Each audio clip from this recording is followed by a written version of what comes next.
Here's the next batch of stuff from that hoard.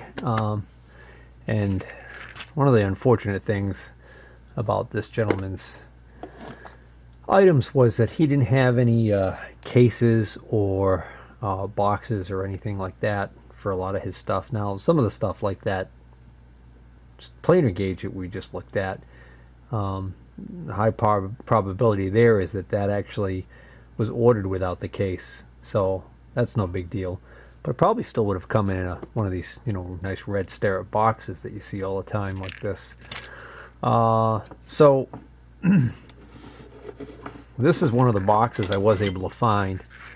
This actually contains a bunch of these little transfer points, I think is what you call them. So there was one drawer in the toolbox that had a couple of these in it, and then there were a bunch of loose ones just laying around. So we ended up finally just looking at everything and putting it all together and trying to figure out what was there, what was missing. These are made by a company called, I think, Heilmann is how you say the name, or Heilmann, Heimann manufacturing company. So Hyman of Urbana, Ohio. These are really small, so they're kind of hard to see, but what these essentially are, for those of you who don't know what these are used for, these little tiny things right here are made to be screwed into threaded holes, and then you would put a blank piece of stock over the piece that these are threaded into, and you would tap it and transfer the marks that these would leave, essentially transfer all of the hole locations onto the new piece. So if you wanted to copy like a plate that had screws laid out in it, you could put the blank plate over it with these things in it. So I hope that's self-explanatory. So what's supposed to be in here is, I think each of these little containers is supposed to hold like 5 of these. So we found a few loose ones in the drawer here, and I don't know how many are in each whatchamacallit. And then to make matters worse, for some reason, like the point with a little snout on this one is broken. And the purpose of that little snout is to actually hold these things like this, so that you can actually use this little thing almost like a tool to screw them in. And then at the same time, the handle's hollow, and you got a little plug that goes in the back, so you could store them inside. So this is 1032 sized screws. So this is the largest one of all of these. So you can see they've just got these little sharp points on them. And I do believe there's supposed to be 5 in each tube. Well, this is just a mess. I know now why that end is broken on this one. Somebody was probably trying to stick something in there to try and get the little threaded part that's jammed in there out. I wasn't able to get it out. I don't have a punch small enough to fit in that hole, and that would still have enough strength to actually be able to exert any force on that thing. And there's hardly any. This is 832, and turns out there's 2 of these tubes that say 832, and there was only 2 of these 832 sizes out of all of these. So it's not even worth doing anything with that. This is the 1032. This is the only one that has like 5 or 6 in there. This is 440 and 540 screw sizes, and there's not a lot of these in there either. And then these actually don't fit in any of these tubes, so these are some other sizes that, so yes, that's a bust. At least I was able to get the box for the 827B edge finder.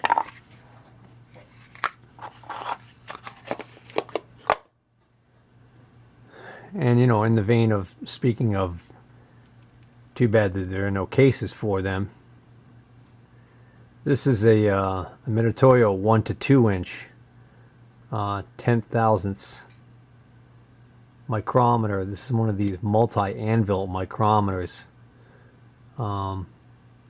So he didn't have the case, he didn't have the anvils that go with him. Lots of times they'll use a dowel pin in here. This also is missing the lock. So I think I have one of these, but I don't think I have a 1 to 2 inch. I think I have a 0 to 1 inch. And then he had the 0 to 1 inch, but it's in a Starrett. So this is a better, more expensive one. But even this one here, without the case, without the multiple anvils to go with it, this dowel pin that's in here looks way too big actually for this application. Just check. I think I did find, looking through the boxes and his drawers, I think I did find one anvil for these, and I think I put it in another box for safekeeping. Looks like I've misplaced it. Well, anyways, here's another centering head for a Starrett 6-inch scale, which on its own isn't very valuable. Fortunately, I did find amongst his stuff this Starrett 6-inch scale, so this is the correct scale for use with this head. Ideally, we'd want the right angle, the square head, the 90-degree head, because this with the 90-degree head is more useful than this with the centering. This is more like the secondary accessory in this set, but better than nothing. So that's a nice little piece there. There's some discoloration here. I don't know why. Oh, if anybody's wondering, this is a model 220 Starrett micrometer. And this Mitutoyo is well, it's probably underneath this sticker here. I'm not going to worry about it. Found this V block. It's actually a pretty nice V block. Unfortunately, it's a lone V block. It's actually a Starrett though. So this is a Starrett 568 V block. I'll have to check. I would have thought that this would have been sold in pairs, matched pairs, but maybe not. And it does appear to have the original correct Starrett hold down. And the reason why I think that this is the correct one is because I think the Starretts have this 90, not 90, it's like 45 degree secondary rod position. And here in the catalog we can get a good look at, they show an example of holding round stock with the screw through the top and holding square stock in the same V block by inserting the screw through the side. Capacity is up to 2-inch diameter round and up to 1 7/16 inch square. You can see what the rod is supposed to, the adjustment screw or the tightening screw is supposed to look like. And this just has this in here, so I think yeah, here we go. Here it is. So here is why we don't see it. He still had it, but something happened to it, got a nasty whack and got bent. So yeah, it's not gonna work. So apparently these are available as singles. This is a hardened and ground block, so this is actually a pretty expensive block. This is a 568. If you order a 568A, you get a single block with the clamp. If you order a 568B, that's the clamp alone. And then if you order a 568C, you get a matched ground pair in the box with 2 clamps. So I guess we'll never know because they don't designate on here. Well, maybe the ground ones actually have a C after it, but they don't have a letter after this. So anyways, That's a nice little V-block. I might already have one like this. If I do, then I can offer this one to somebody. If not, well, then I might keep that one. We shall see. Here's just a shop-made angle block. I'm sorry, angle plate. All right. It's been ground. It's got just a through hole there that's not threaded. It's got 2 threaded holes here. Threaded holes in the side. It's got a little step feature there. It's actually a nice little angle plate. Looks like it's well done. No big money there, but not a bad little score. Here's a Mitutoyo thousandths indicator. Drop indicator. Works nicely. Got a little crack in the plastic right there. What's nice is that it's got actually this little... Oh, I know what this belongs to. Get to that in a moment. And toolmakers buttons. Starrett toolmakers buttons. This, I've actually... He was surprised that I wanted these. And the reason why I wanted these is because the last couple sets of these I had, I sold. And these are 494As. So these are a little bit different. They're a little taller than the other ones I had. So different series, I guess. There's a nicely done precision vise. Looks like it was pretty well executed. It's all ground. This has... I've seen this done a couple of different ways. It's actually got a pretty interesting handle somebody made here for it. It's got the style that there's a pin that can lock into these grooves in the back here. So the idea being is that if it's loose enough so that that drops down, we can slide this along here. And then once we get to about where we want to be, we tighten on this and it will bring that up into position to lock down. So it's tightening on my finger right now. Nice shape, nicely done. The gentleman told me he made this quite a few years ago, but he's used it quite a few times. 3-inch jaws on this one. I've got a few of these left, so I could probably let this one go.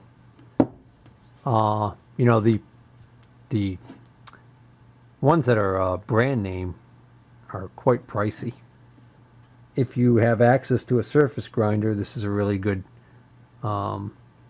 project.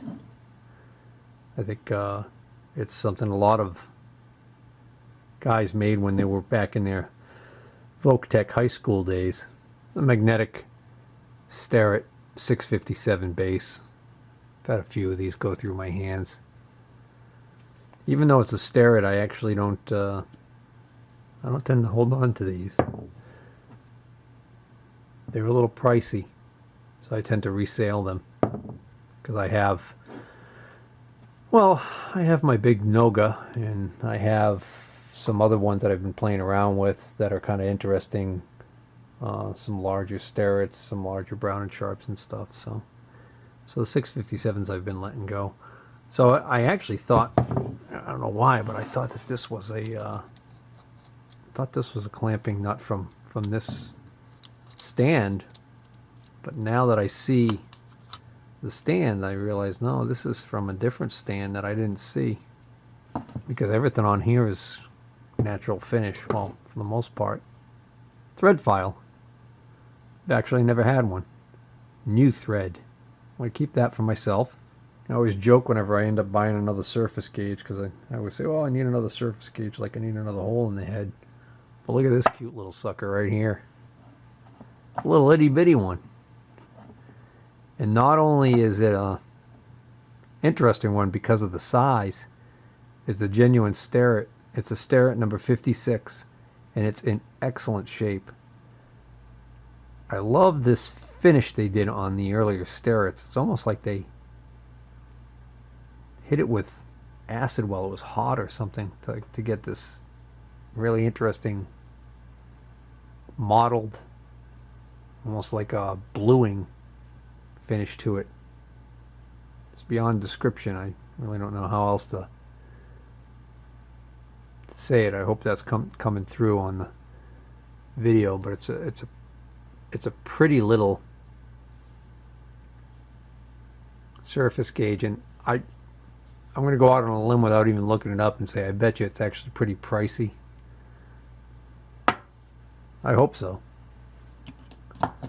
Paid a lot of money for this stuff, and well, you guys have been with me so far and probably thinking, well, not exactly a killer deal here, but luckily I got a couple items right at the end there that are gonna add to it, and here's one of them.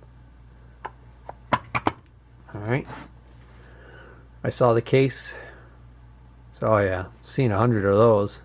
Starrett depth mic. Wrong.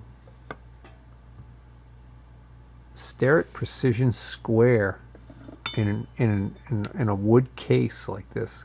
This is the number 20. Pretty neat. Okay. I'd like to keep it, but I think I might have one this size. Not a Starrett, but you know, the thing is, again, because of the Starrett name, there's going to be somebody who's going to pay a little more for this, so I might not be able to keep this one after all.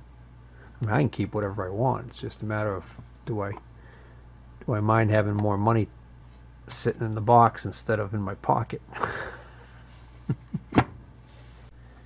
Oh, well, actually, that settles it. This is what I have right now in this size, and it is a Starrett. It's a Starrett number 55. It's not quite as clean, but it's clean enough. And it's a number 55, which the difference I see is that this has got the knife edge.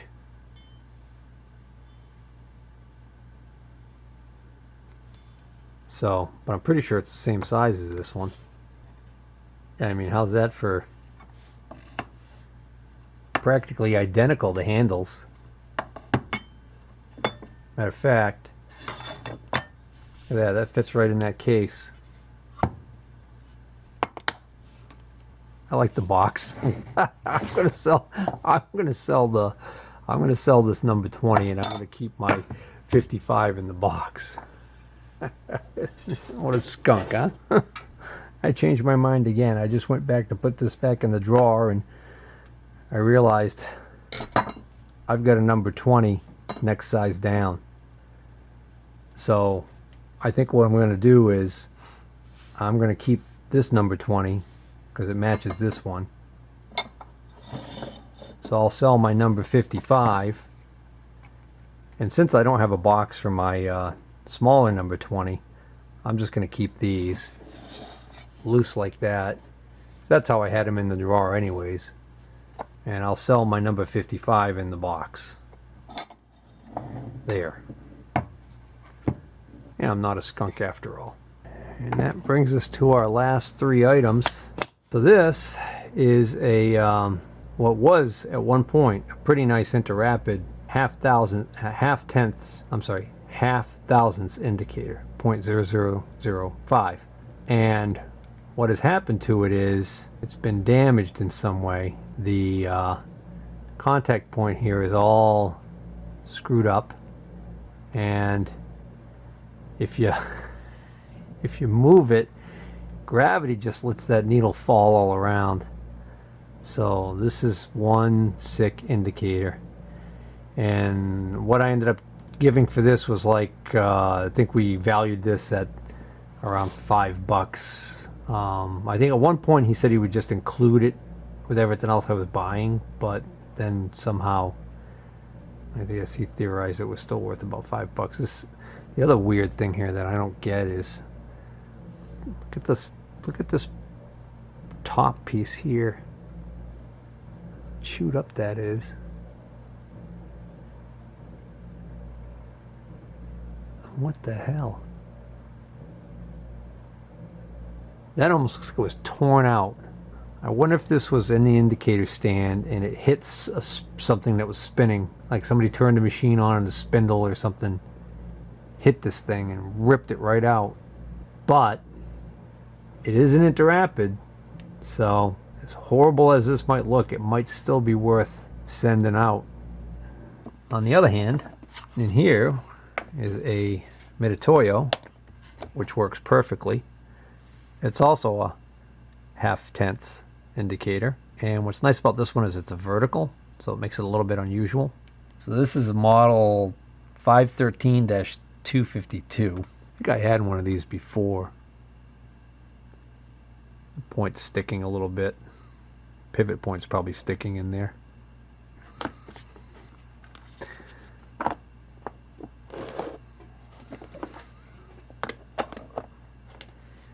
And last piece is this nice Interrapid. I say nice only because it's basically, I think it's the same model as that broken one.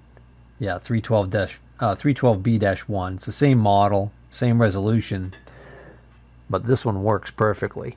But it also has this funky, I don't know why the heck this is like this. I don't think my other ones are ridged like that.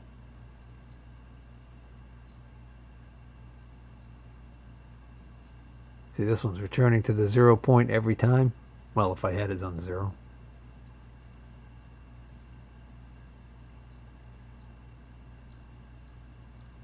In both directions. That's how it should work. So he was firm at $50 on this indicator, which if I was keeping it wouldn't be a bad price, but because I want it for resale, more than likely, it's not so great. But I'm hoping I will be able to spread out all of the costs over some of the other items. And there's a couple of little, let's see, what do we got? Well, that's the dovetail clamp. Okay. And then I don't know what this is. Huh. I don't know what the heck that's for. I wonder if you could take this out and put this in there? I don't know, it seems thinner. Maybe that doesn't even belong to this indicator. And it appears this was calibrated December of last year. Huh. Well, there you go. That's nice. And the Mitutoyo was calibrated in November of 2017. So 2 years ago. Alright, I hope you guys enjoyed this video. If you like watching these kind of tool find videos, make sure you hit the subscribe button. And if you like this video, please hit the thumbs up. Till next time, take care.